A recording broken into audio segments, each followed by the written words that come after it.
I believe in the process, whatever process that may be. Some people write lyrics, some compose music, some take pictures, some choreograph dances, some film, some cook. Whatever kind of artist you are, you have a process by which you transform your art from idea to creation. Ever since I first started painting, my process has always been the same, seemingly non-existent. I don't have an agenda. I don't create great works of art for patrons or friends or family. I don't paint things in order to fill a space on the wall or to give me something to do. I don't paint because I feel like it. In fact, when I really feel like painting, I'm rarely inspired at all.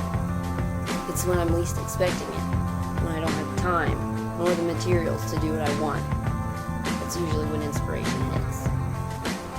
I'm always inspired by something that someone else has already done, usually in the form of lyrics or music or film or all three.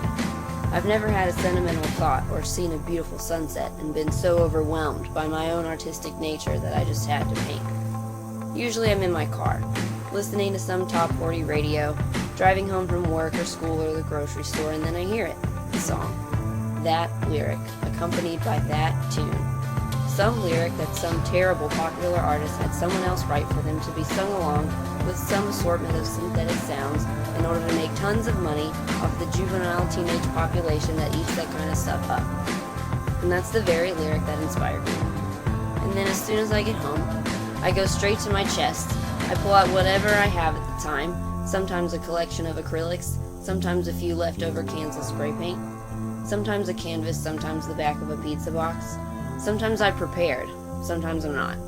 But when inspiration hits, I can't just ignore it. I just have to use the materials at hand. And then I go at it. And usually it only takes about 20 minutes. Sometimes it can take hours. However much time I need to take in order to complete the idea in my head. I paint and repaint and cut and paste and stencil and outline and draw and collage and create. And then just as soon as it starts, it's over.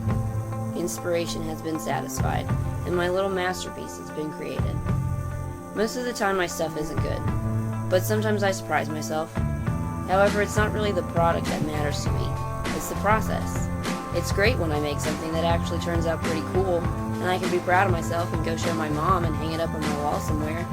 But the process is the important part, the journey from random inspiration to work of art. Everyone's got a process. Even I have a process.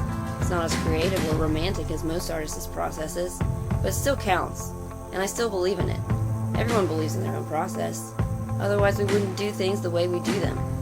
Whether you're the kind of poet who can take your own heartbreak and turn it into a tragic poem, or if you write rhythmic stories just for fun, the kind of chef who cooks hundreds of made-to-order dishes daily, or if you can only cook when you're feeling inspired, the kind of musician who slays away at a piano for hours, or if you just take some cliche lyrics, add them to an upbeat tune, record them in a studio, and then broadcast them all over the radio for some aspiring painter down in Kennesaw to hear and get inspired by.